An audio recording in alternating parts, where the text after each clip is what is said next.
Thanks for the. There we go. Let's see. I'm going to share my slides and let's bring it up to the slideshow so you guys can see it. Okay. All right. Can you all see the screen? I can't see anybody. So if you have a question, please unmute and just say, hey, I have a question. So questions are very welcome.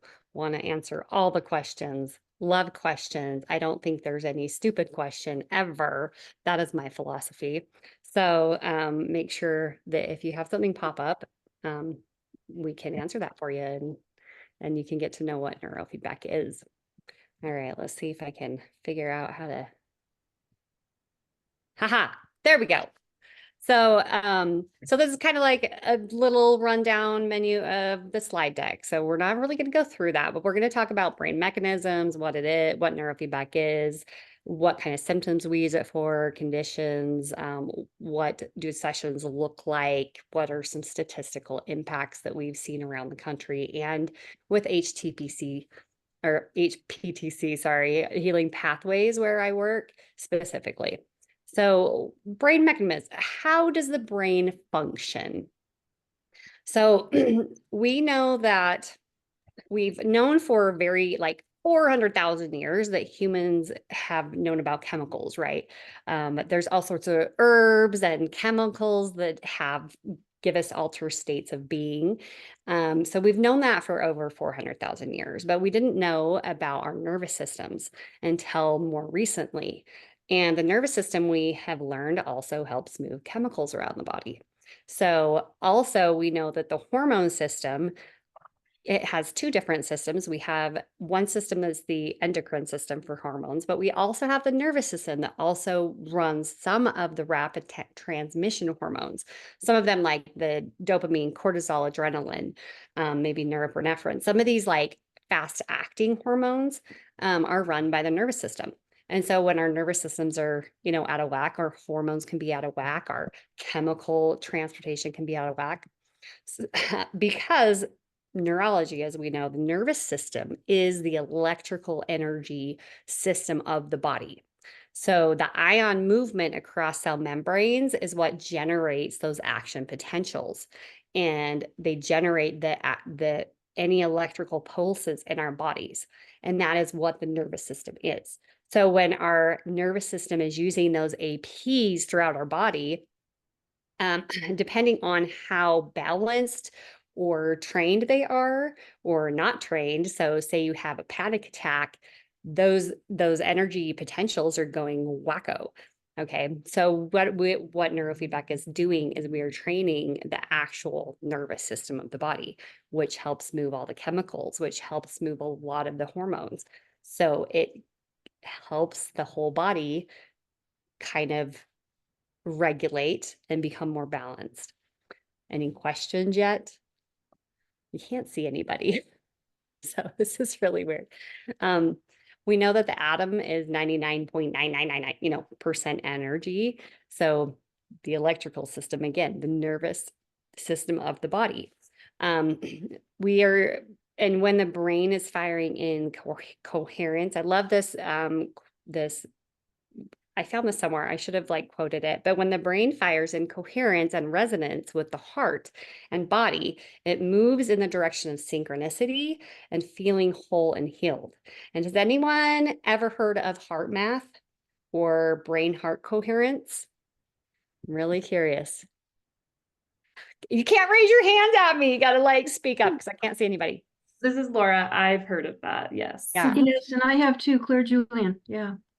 Yeah, brain heart coherence is really big, and that's part of the nervous system. When they've shown that when the heart and the brain are incoherently firing in the same frequencies, which is an energy, then we can be much more balanced in our entire body system, in our emotions and stuff like that. So it's a very interesting new line of study, which goes right along with neurofeedback. It's incredible. But it's just doesn't coherence in our nervous system sound really nice? That sounds really great, right? So this is exactly what neurofeedback is doing. So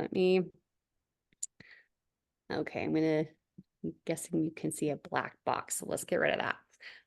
So without the electrical impulses of inside of our bodies, we wouldn't be able to do anything. We wouldn't be able to read. I know I wouldn't be able to use my hands as I talk, right? Like I feel like I am like an Italian right now.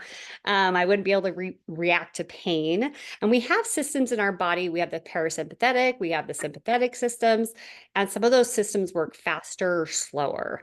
I just recently learned that I can't remember which system does what, but if we were to touch a hot stove, if the system, if our system that said that is hot did not hit our brains before we felt the heat, we wouldn't pull our hand away before we felt that heat. Have you ever done that where you touch a stove or you touch something hot and you're like, oh, that's going to be hot? Like you feel the heat right away. So that system is our motor action system is faster than our brain was told that it was, or is it the other way around? I can't remember, but one of those systems is faster because does anybody know what I'm talking about? Because if our brain was slow to react, if we were slow to react, we'd have our hands sitting on that hot stove and we'd get burned before we pulled away. So the nervous system works all together with that electrical system. We work together, our brains work together in that parasympathetic and sympathetic system in order to, make us like pull our hands away quickly or, react in specific ways. Now, there's other things that we definitely want our parasympathetic. Okay, who knows what a parasympathetic versus sympathetic is? And say I or something so I can hear you. Who knows the difference? Nobody knows the difference.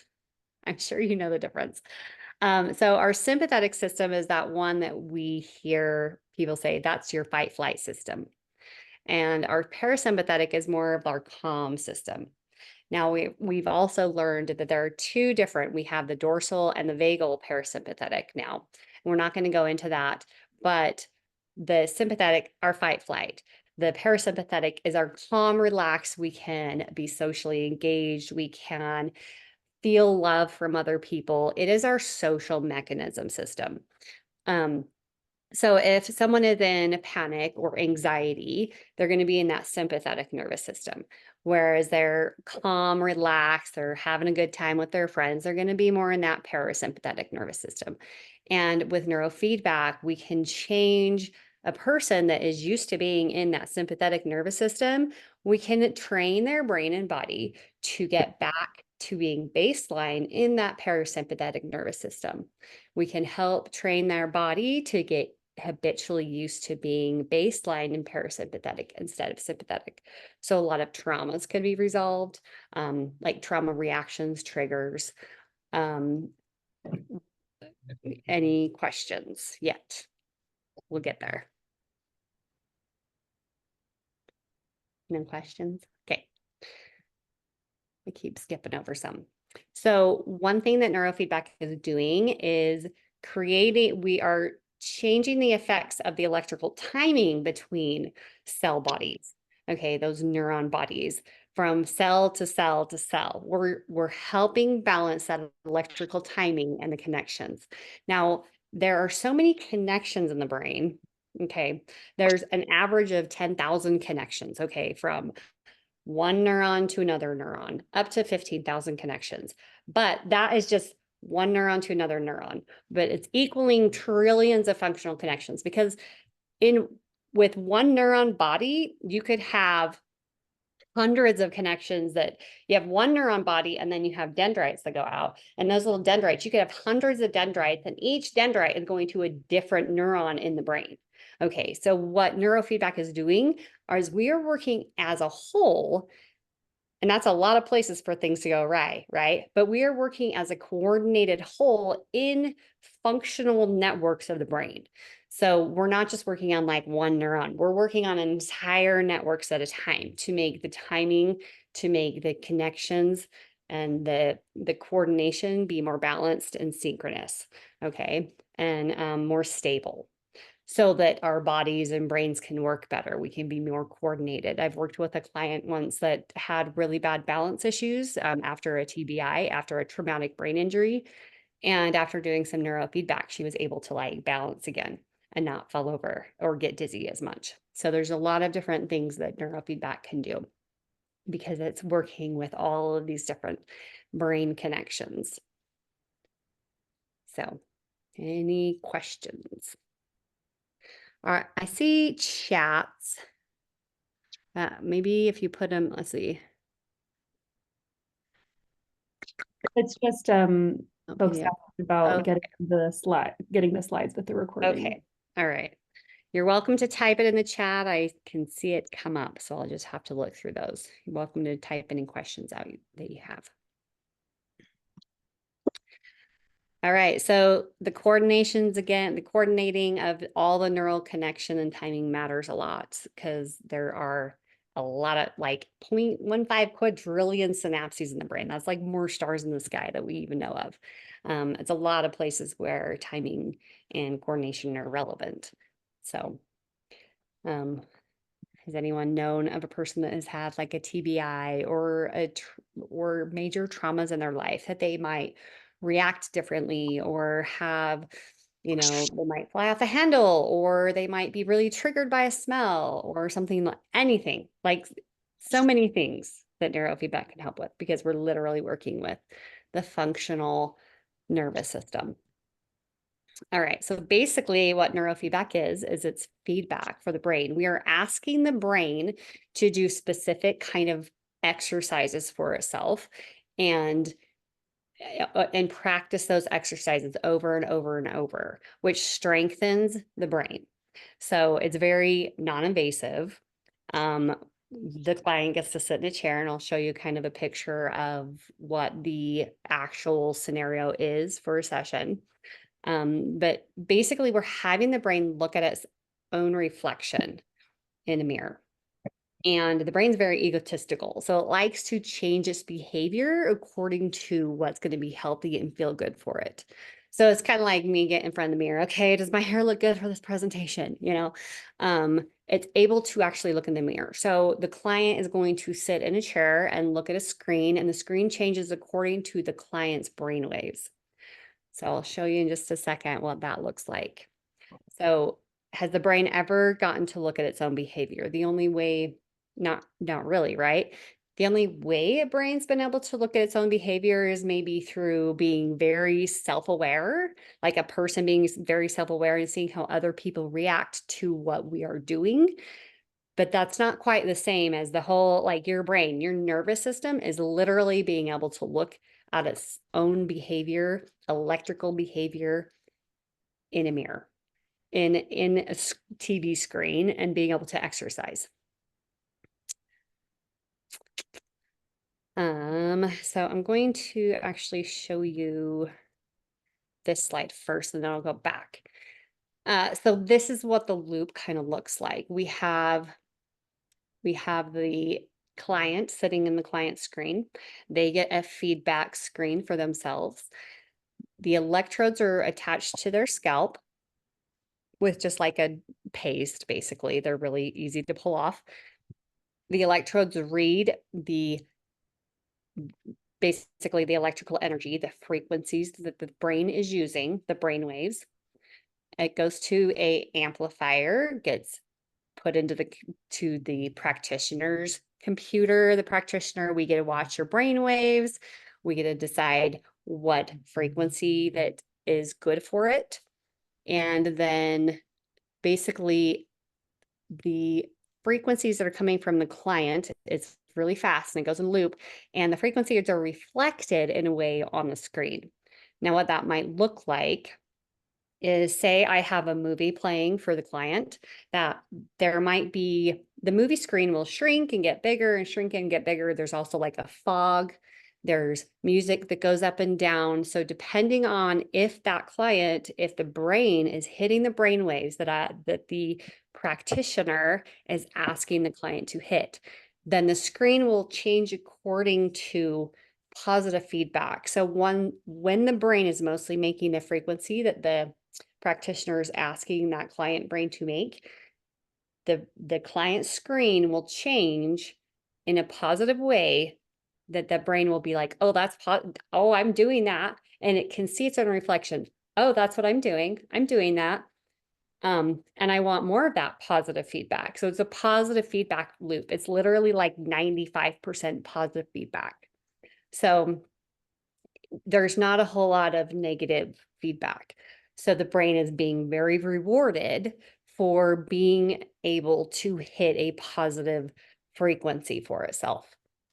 Any questions there? So I can explain frequencies too, if you guys want me to.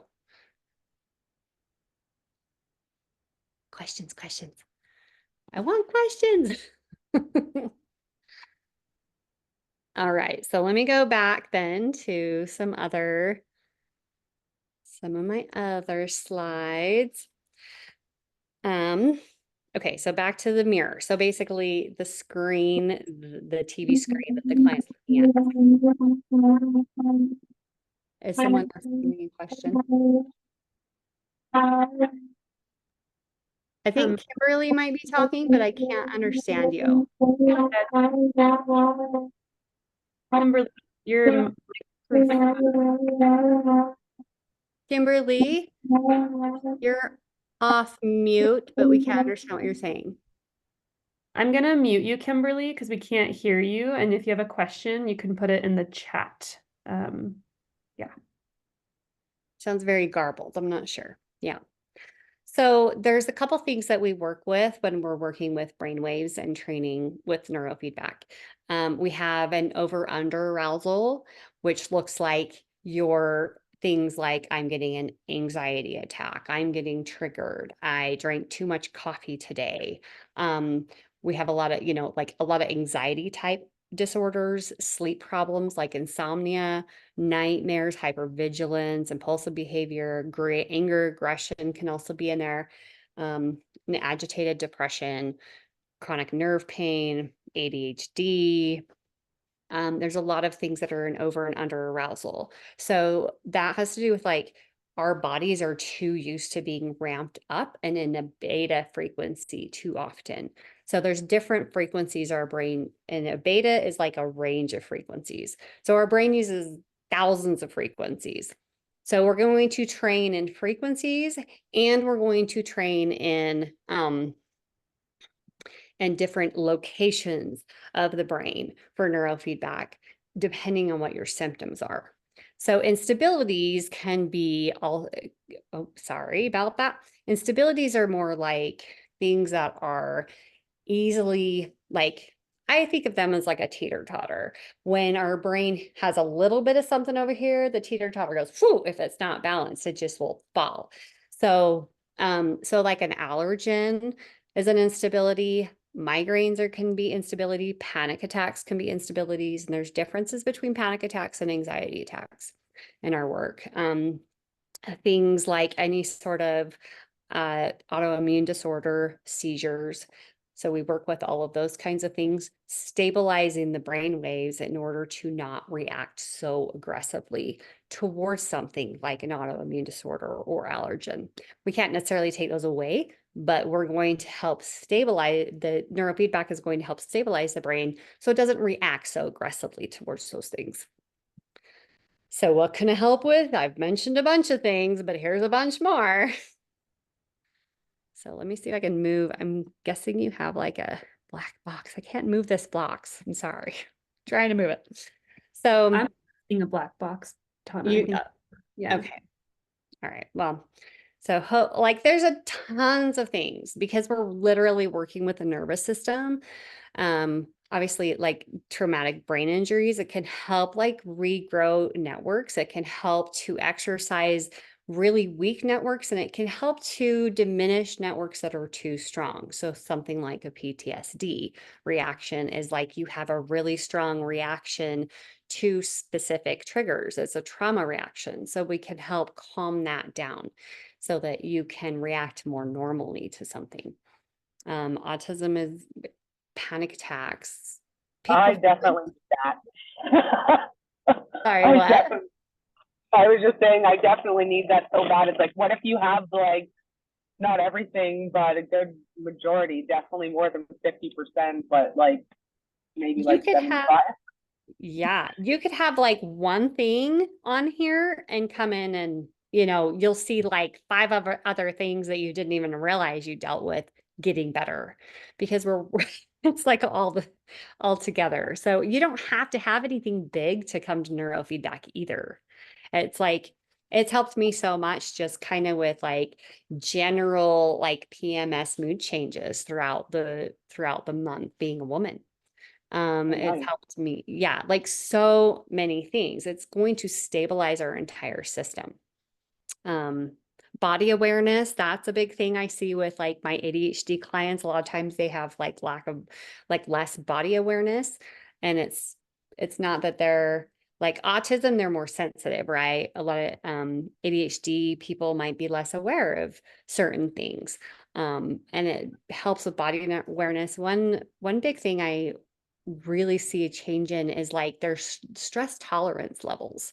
So like I'm able to handle this much stress right now and then I explode, right? Or something like that for many people.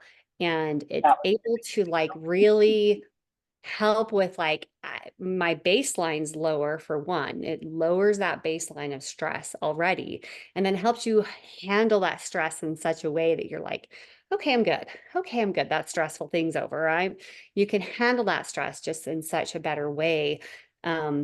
That your stress tolerance doesn't go amp up so quickly. It's like you're able to handle that stress better and better.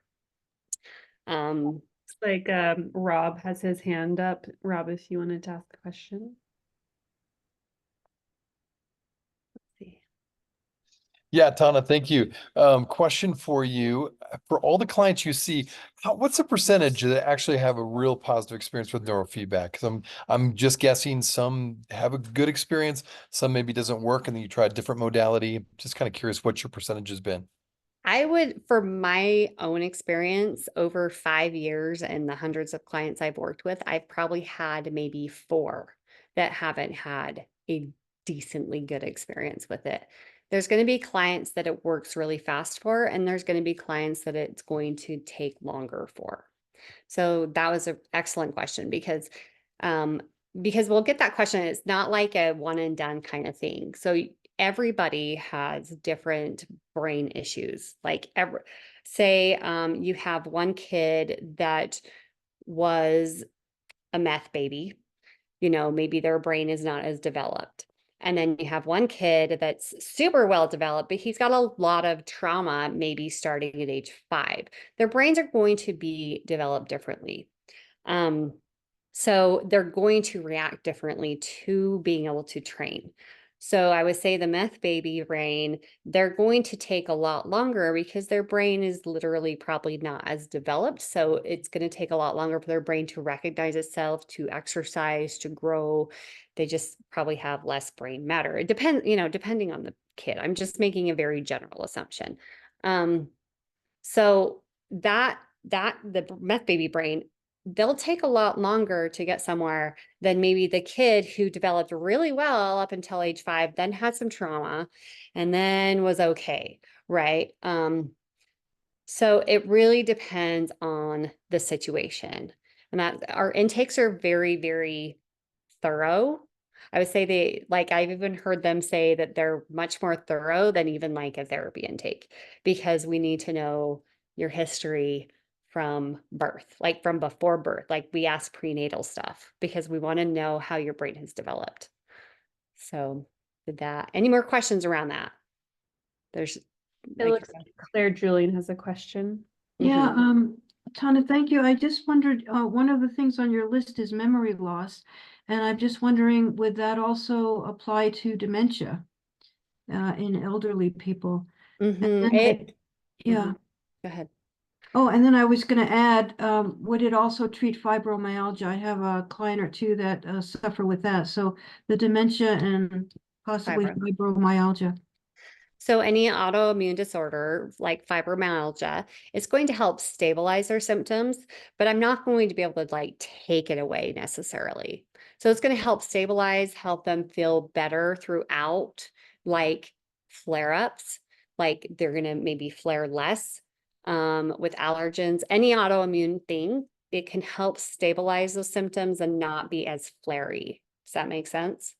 So it because I'm working with the nervous system, which is working with all the chemical transportation and also taking their arousal down. It's making everything more stable.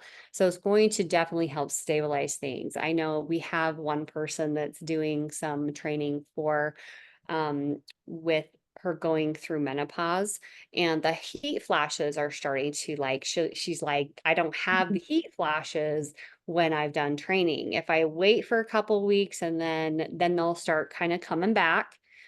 And she hasn't been in training for very long, only several weeks. So she's noticed a huge difference with that. So it's like we can't necessarily take away that kind of issue, but it's going to definitely stabilize. I do have a friend that I was saying I was doing neurofeedback on, and she actually has fibromyalgia, and she was doing a lot of her own trauma work at the time.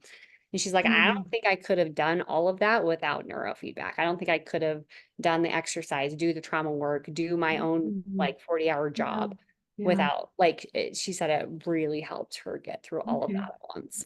That's great to hear. And then the dementia, would that be part with memory loss? Is that connected? Yes, but so dementia is the brain is literally shrinking. So the brain is literally is degrading. It's being eaten away. Not a good way to state that. But so it's literally shrinkage. So we can help stabilize that shrinkage because it's brain exercise. And because dementia, there's a lot of factors that go into dementia. But the more learning that person can do, like taking walks, learning new things every day, making sure they're not sitting down watching TV and watching the same things, because the dementia brain it's literally kind of like shrinking. So it can help stabilize the condition, but it's not going to reverse it necessarily. Okay, very helpful. Thank you so much. But they have to be like regular, like it has to be a regular thing that they come in.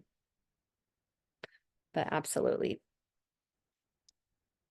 I've had a lot of picky eaters that their moms are like, oh my gosh, they ate this thing today. I'm just kind of looking through some of these things.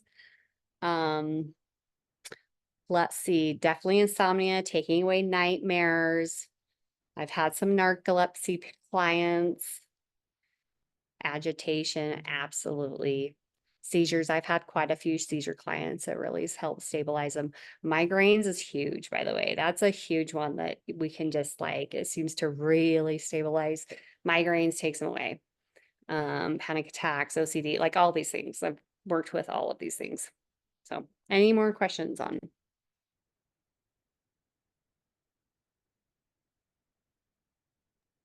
I would also add attachment injuries. I don't know if I haven't seen that on this list, but yeah, with like anxious, avoidant attachment stuff, I think neurofeedback can help a lot with.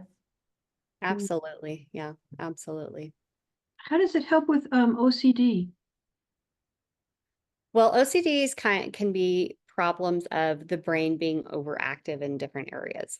Okay. So because I'm trying to think of the specific areas, I'm drawing a blank, but it can help to regulate those areas and not be so on fire. Like if you've ever known Dr. Daniel Amen's work, I love looking at the research on his work, because he literally does brain scans for his clients and then does research off that. And he's a psychiatrist in trained psychiatry, but he does brain scans too. He's done just so much research around that. So you can see brain scans of like OCD clients or ADHD clients and see where their brain is firing. And those brains that are like the ADHD clients, you can see there's different patterns of firing, where there's networks that are too aggressive and some that are like they'll turn on too much, or they're just kind of go blank. So, and OCD is kind of the same thing. There's different networks in the brain that are going to be too strong. So neurofeedback is helping you regulate your training. It's helping balance that electrical impulses, the electrical pulses that are happening in your brain. It's helping to regulate it and be consistent and coordinated. So it can help with OCD in that manner, if that makes, I hope that kind of makes sense. Yeah, ever since I saw Dr. Emmons' work, or however you pronounce his name. Amen, yeah. Amen, yeah. Ever since I saw his work, it's actually, well, actually before that, I was like, oh, they should have some kind of thing where they could scan the brain and tell what's wrong that way. And then it was funny that I saw him and he was actually explaining that. Like, that would be amazing. Yeah, his work was very shunned in the beginning, like how I think he's been doing it for 17, 20 years or something like that. I can't remember, maybe 25. But it was very shunned in the beginning because it's like no psychiatrist would look at the brain, at the organ that they treated. And they were just like, you're crazy, right? But there's been so much, yeah, there's been so much research around it.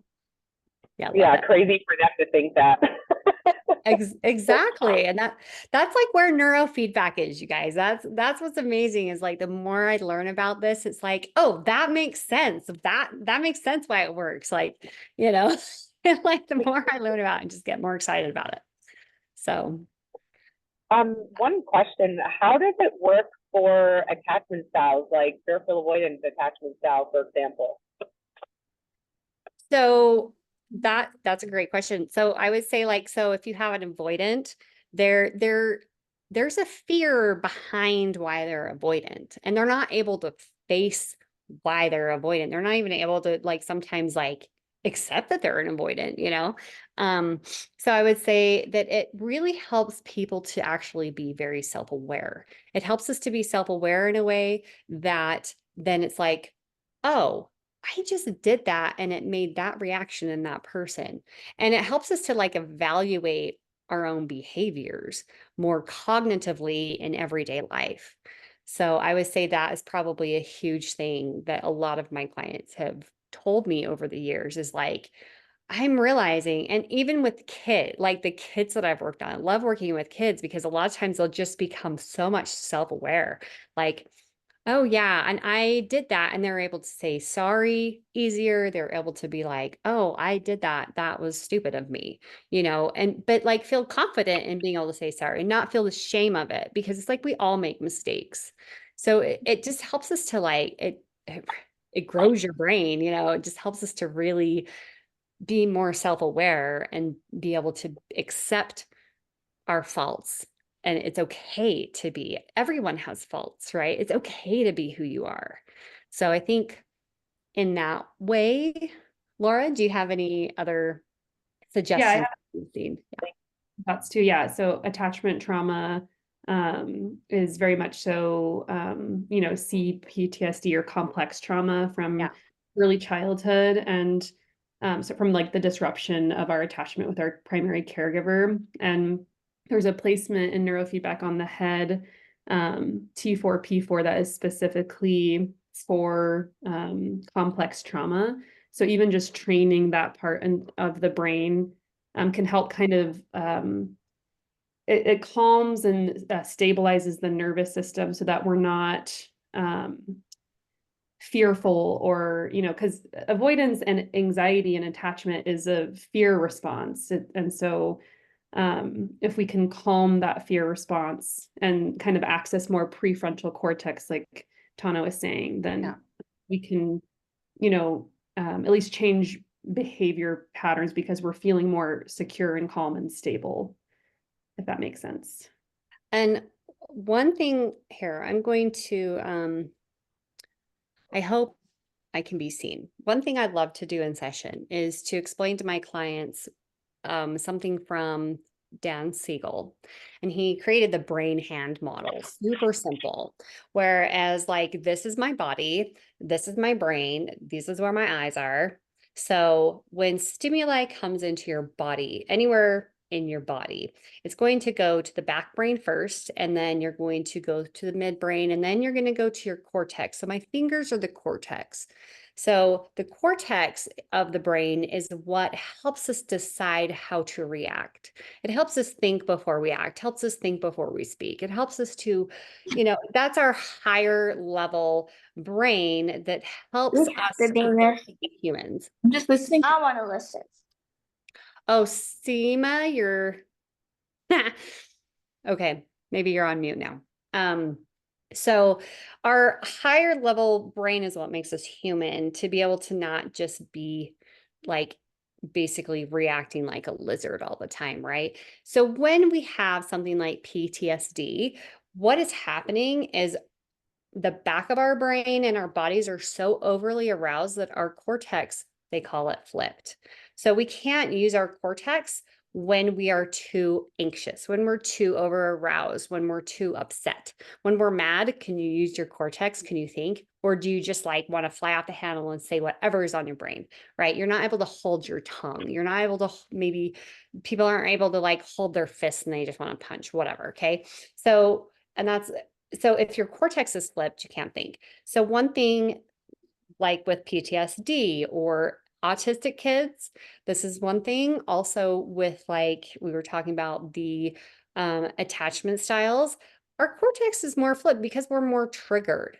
Okay, we're more triggered with PTSD or whatever it is that you might be triggered with. Maybe you're a young mother that has a really hard time with her kids, or you are you're in traffic and you hate driving, right? Or you just got out of the army and every time you have fireworks in your hometown, you have to leave because you can't handle it, because your cortex is flipped and you're getting triggered.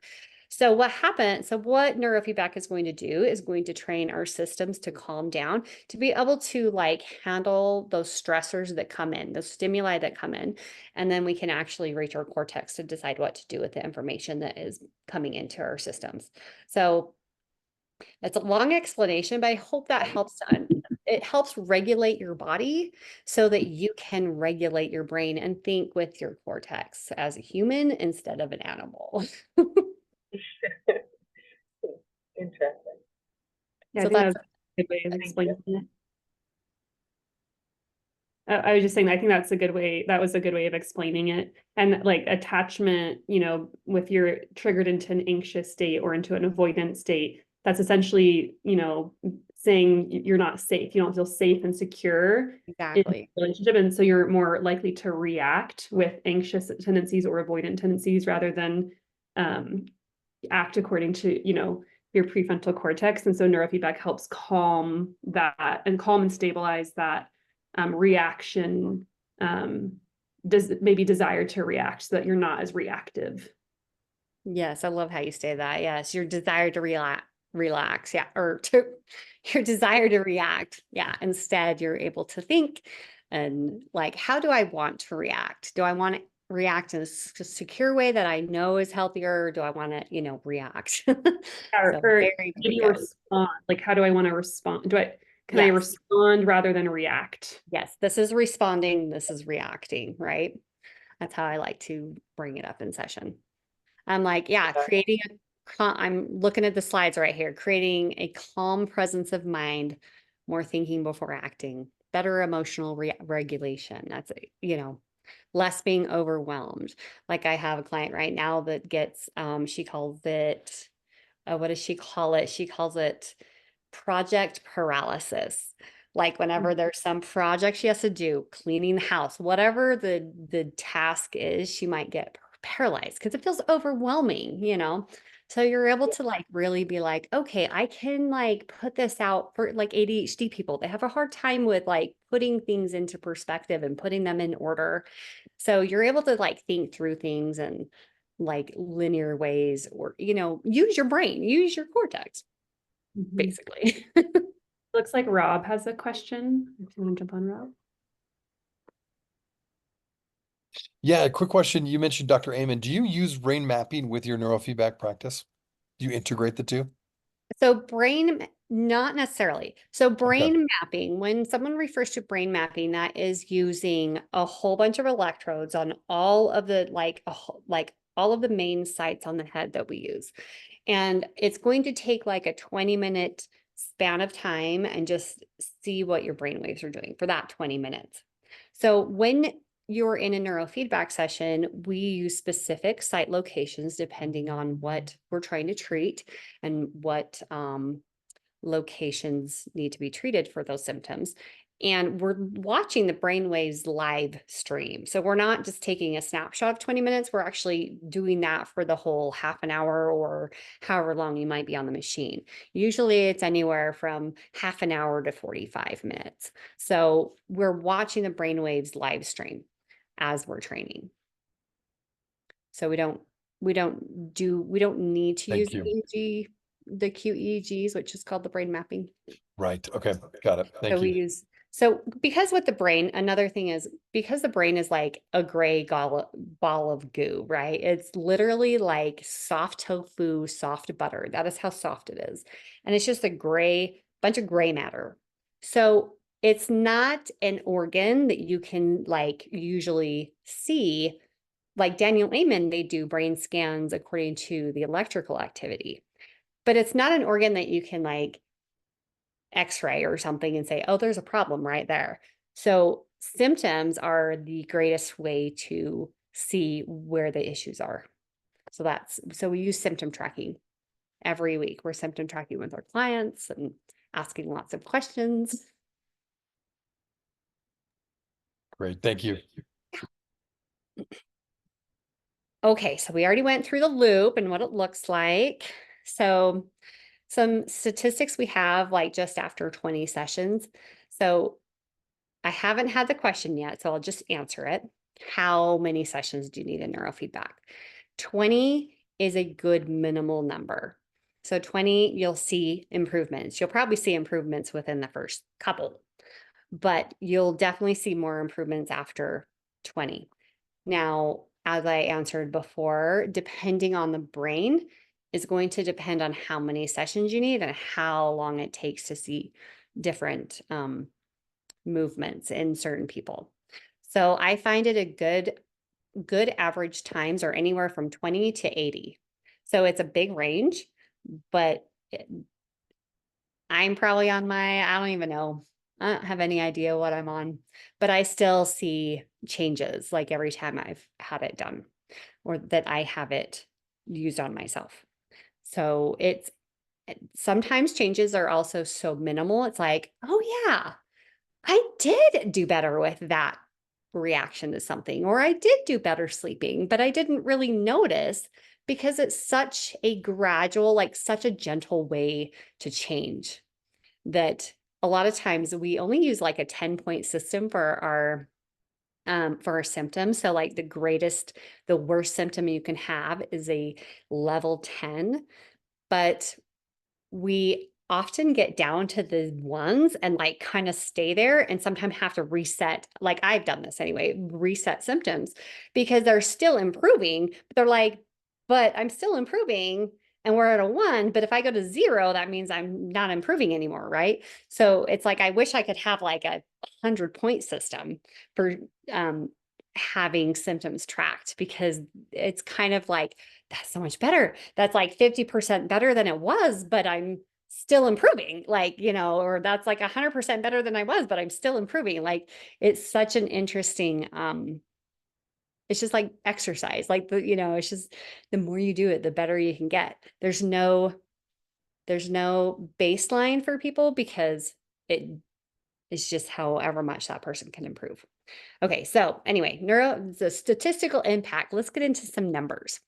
So this is some national statistics that we have on the NAP. So that stands for Neurofeedback Advocacy Project that Healing Pathways is involved in. We do symptom tracking through NAP. And then they actually be able to have these statistics for us. So for national statistics, we see like these can be, some of these are amazing, like 44% reduction in severity of all their concerns, 53% reduction in self-harm, suicidal ideation, 67% in disciplinary actions at school, 37% on how they felt they coped with stress. And this is only after 20 sessions. And like I said, 20 is kind of like our kind of the baseline. So they're going to continue to increase these good percentages and reductions as we go. I think this is really interesting. 100% reduction in drug and alcohol use after like during that 20 sessions, no relapses. Nicotine's a little harder to get to. 62% in ER visits, 83 in ER psychiatric visits. So that's huge. Wow. 67. These are all really big numbers. I'm sure a lot of the clinicians that are on here might be therapists also. And we see that neurofeedback can also be like make such a greater impact with therapy. 100% reduction in hospitalizations due to psychiatric reasons. And there's only 2% no-show late cancellation rate. Who has only 2%, cancellation? A lot of neurofeedback clients are like, I don't want to skip my session this week because that makes them feel so good. So they're like, they try to make sure it's like, if I'm ever out of town, I'm trying to take my extra clients at the end of my week and the beginning of the next week that I come back, because they don't want to skip a week. Or we are often like, can you take my clients to another clinician? Can you take them that week? Because they don't like to miss weeks. 12% only premature termination. So that's national statistics, if I can talk. This is our HPTC, our healing pathway statistics. We don't have as big a population, so we have actually a lot higher reduction numbers. So it's really interesting. And I just highlighted this one, the 42% improvement in how clients felt they cope with stress, because I already mentioned that is like, that is just one huge thing that I've heard over the last 5 years of doing this, that it's just like, people have such a greater tolerance of stress. You just can handle stress easier when your baseline is lowered, because that's basically what we're doing. We're lowering that baseline of stress, and we're able to take our brains from these high beta waves, which is what stress is in, and we're able to move down through the different, and I wish maybe I should put some slides in this about brain waves, because they're really intriguing. But we have, when we're sleeping, we're in delta. Then we have to actually wake up, and we have to go through our alpha and our theta and then into our betas as we wake up. And children also use different brain waves as they grow. So the reason I mention that is because neurofeedback helps our brains to be able to move through those frequency ranges more easily, and also more quickly if we need to. So I'm able to calm myself down easier. I'm able to, my baseline is lower. I'm able to, if I don't want to ramp up, I can think before I act and ramp up to those betas and get stressed out. Kids are also able to do that more quickly. One thing I've noticed with my ADHD clients, it seems that the ADHD brain loves to be in beta or in delta. So they have a really hard time sitting in the alpha theta range and being calm and quiet without just like zonking out and like falling asleep a lot of times. So it helps their brains to be able to actually be comfortable in those states and be calm and quiet. And when we're in that alpha theta range, that's our meditation range. That's the theta range is kind of our subconscious, to be able to bring up problems from the past, and then our alpha range helps us to process those traumas and kind of put them back. So, but we don't often get into that alpha theta range unless you're just waking up out of bed or just going to sleep. Your brain actually has to move through the ranges of frequencies to be able to wake up and go back to bed. And ADHD clients either like on or they're off. And so it helps their brains to stabilize through all those frequencies and to be able to be in that alpha theta range a little bit better. So I know it's a lot of information. Sorry. No, it's great. Okay. Like I love teaching this stuff. It's just so intricate. It's just so interesting. But here are some HPTC, the Healing Pathways Therapy client comments.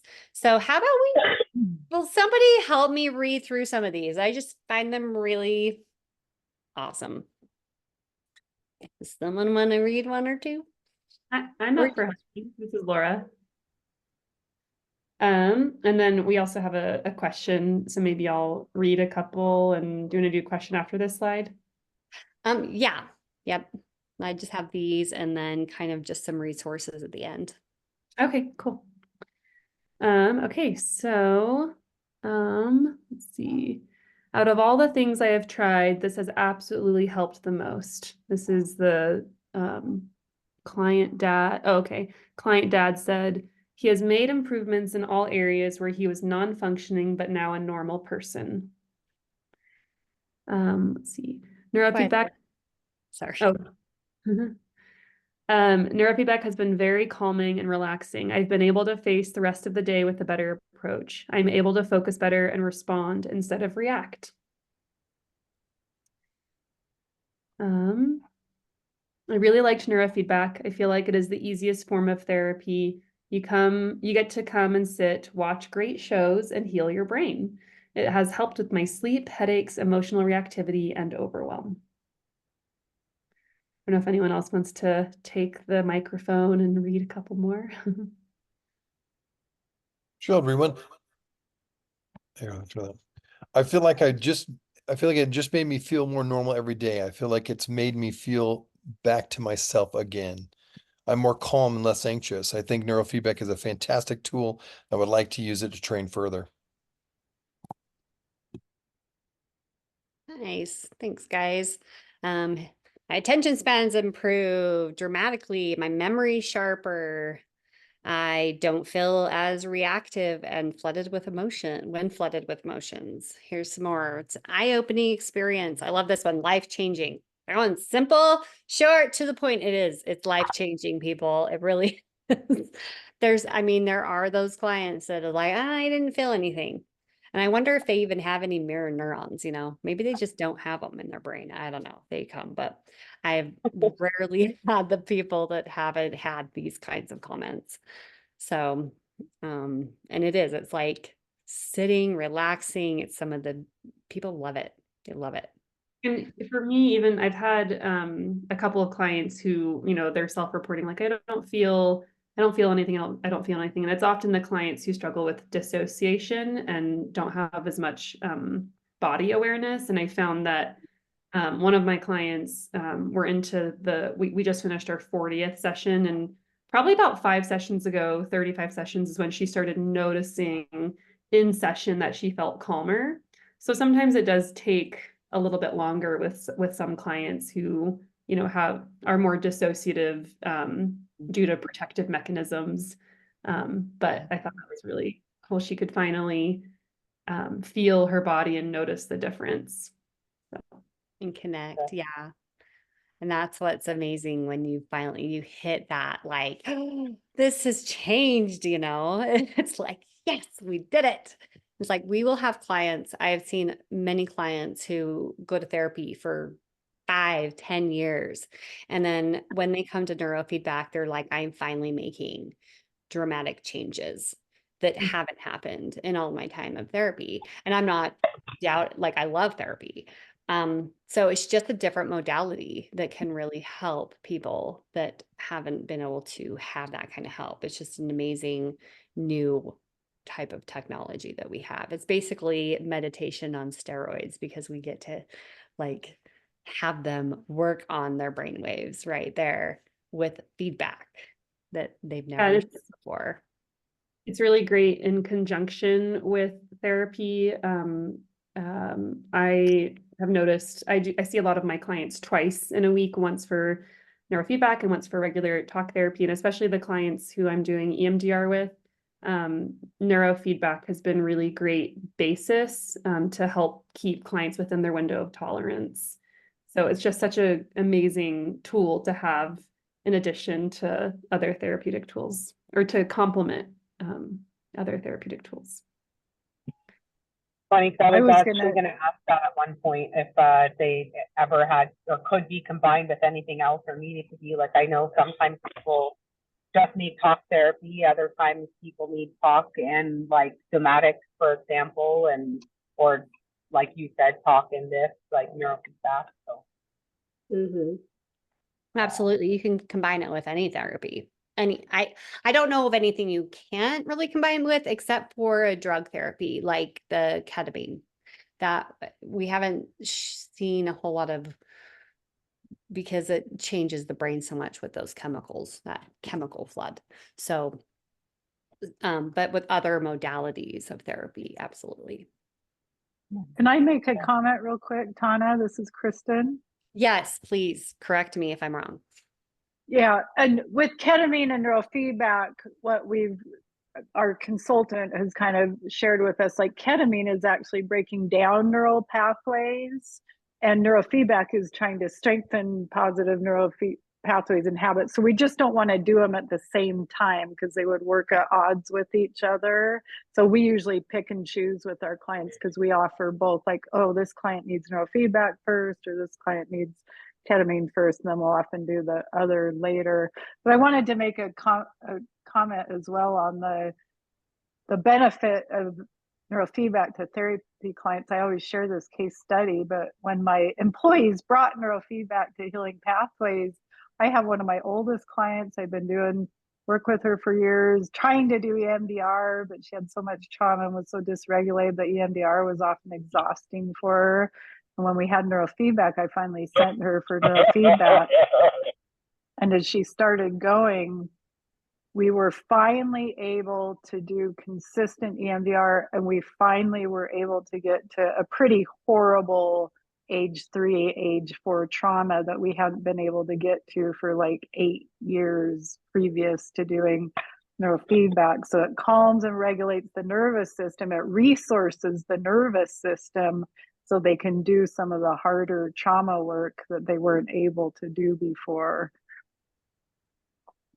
Yes, great way to state that. Thank you, Kristen. Yeah, really good story.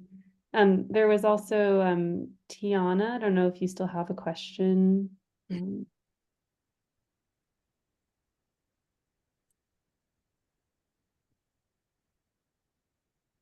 there were a couple questions in the chat as well. Oh, Tiana's question is can this be done virtually? No, this is an in-person modality. Because we have to put electrodes on your head, and the tech is very well trained to be able to work with machinery and everything. Yeah. Even during like COVID, I worked at another center that had, we probably had like good 30 people in the office. And during COVID, all the therapists were doing virtual sessions, and I was the only one in there. I was going in by myself every day to go do my neurofeedback clients who still wanted to do that neurofeedback during that first COVID wave. So Yeah. Do you have a question? I see another question here about billing. So I do have a slide on that. Let me pull it up. So at HPTC, and I hope I didn't get Kristen's approval for this, but on the website, this is what it still says. Sorry. So for HPTC, these are our neurofeedback rates for a tech. But if you do have a therapist who is trained in the Othmer method, then they can use that as a subsidiary modality in their therapy sessions to charge the insurances as therapy, basically. Okay, so therapy sessions. Sorry, what? Do I hear Rob speaking? Yeah, let's see. I don't know. I don't see anyone's microphone unmuted other than Queen Holly. Okay. So here's some resources. You might want to get out a pen and paper. This is Healing Pathways Therapy Center that we do have 2 locations right now that do offer the neurofeedback. And if you're interested, you can totally contact me, Kristen, Laura, about seeing how to bring neurofeedback to your own practice. Or you can refer to us. And then we also have, so maybe you can take a screenshot real quick, take screenshots, do that. I can email this information out as well Okay. once I send the recording. Perfect. And then we also have, here's some different resources. So EEG info is where Othmer method that we use came from. So it's called Othmer Method by last name of the Othmers. And this is their website. Here's their provider list. You have to also be paid to be on that provider list. I don't think I am there. I don't think a lot of us are there unless you are actually a practitioner that pays to be on that list. They do have a lot of research on their website about neurofeedback. And I see Rob's hand raised. Question. I don't know, I want to get you too sidetracked off, but I'm curious about You're fine. IASIS. Do you use that? And I know About another one, I think it's called Lens method.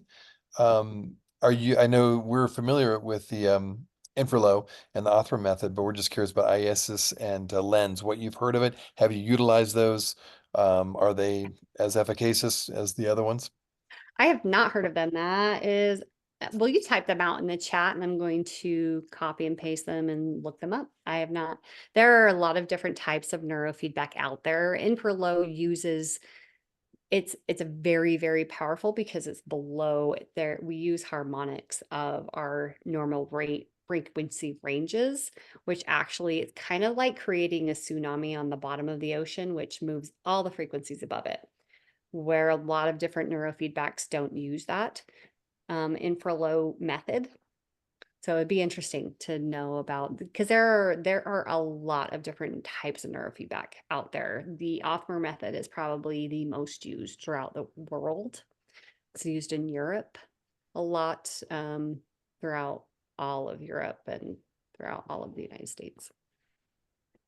So there's the Neurofeedback Advocacy Project that they also use the Othmer method and below, and they have participating sites, and they also do training. Both of these do training. So that is the thing, the end. But I'll leave it on this one. Questions. This is Lisa. Hi, everyone. I just Hi, want to Lisa. mention if anybody has anyone that they want to send to us, the clients themselves can text the office number. If you can go back to the previous slide, Kana, that 435 number. Yes, perfect. Text message is great. Phone call, email is great. We are taking new clients right now for therapy and neurofeedback. So please send them our way. Thank you. Absolutely. Thanks, Lisa. Out of curiosity, you have a lot of providers in a given week. How many clients do you have getting neurofeedback on any given week with everybody total? No idea. I'm just curious. Yeah, it There sounds are- like you have a lot. Yeah, at least 20 to 25. Like there's Oh, about 10 to 12 of us doing neurofeedback. So yeah, at least 20, I would say 15 to 20 to probably way more than 25. that. Yeah, Yeah. I mean, I'd say way more than that. I like right now 9 clients a week doing neurofeedback. So Okay. yeah. Well, he was asking about the average, so I would say 20 to 25 average per week. Yeah. So you've had no issue with lots of people inquiring about it, wanting it, seeking it. It's been a big need or an interest from your clients. It is a need and an interest. One of the barriers is the cost if Yeah. you don't have a licensed therapist doing the neurofeedback. So that Got is a barrier. Mhm. Yep. But Chris, mentioned, we did open up some pro bono spots, so yeah, that would be great if we could get them scheduled.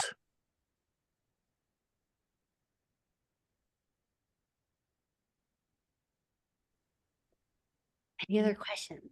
Yeah. Do you want me to go back to any slides? Anything you didn't understand? It was like, what? So there's not any countries that like uses insurance for this or anything? Not that I know of.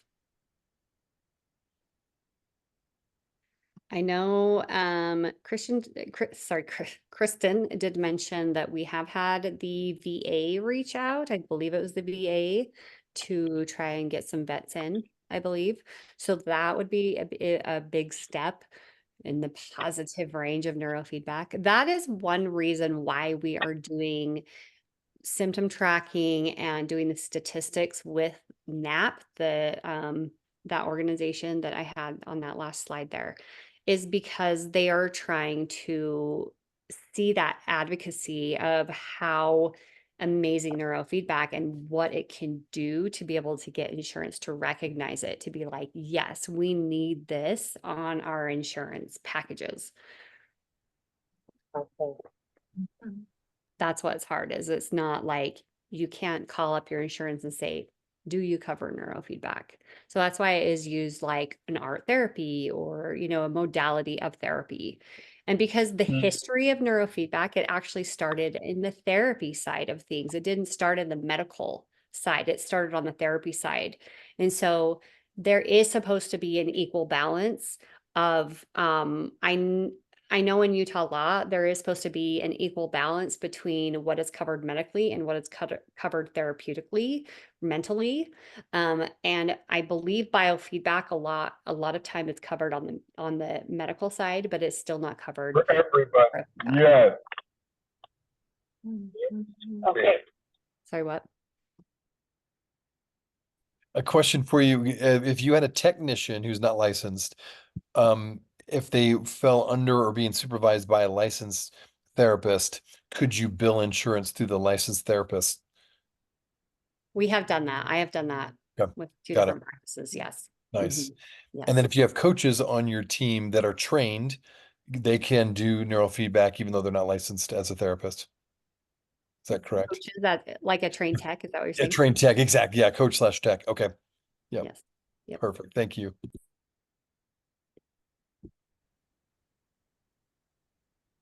Very informative presentation. Thank you so much, Tawna.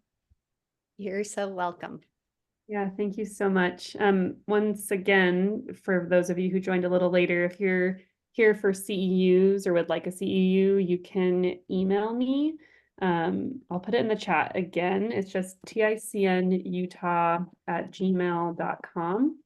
And I'll send out the presentation recording, our healing pathways info. Tawna, would you be willing to email me that last slide, just like copy and paste that info and email it to me?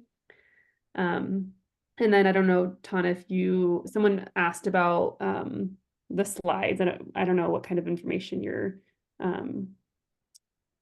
interested in sharing with me to share with everyone else regarding your slides. Yeah, what is everyone interested in having the slides? Like just being able to understand it, being able to like help other people understand it. What are you interested in?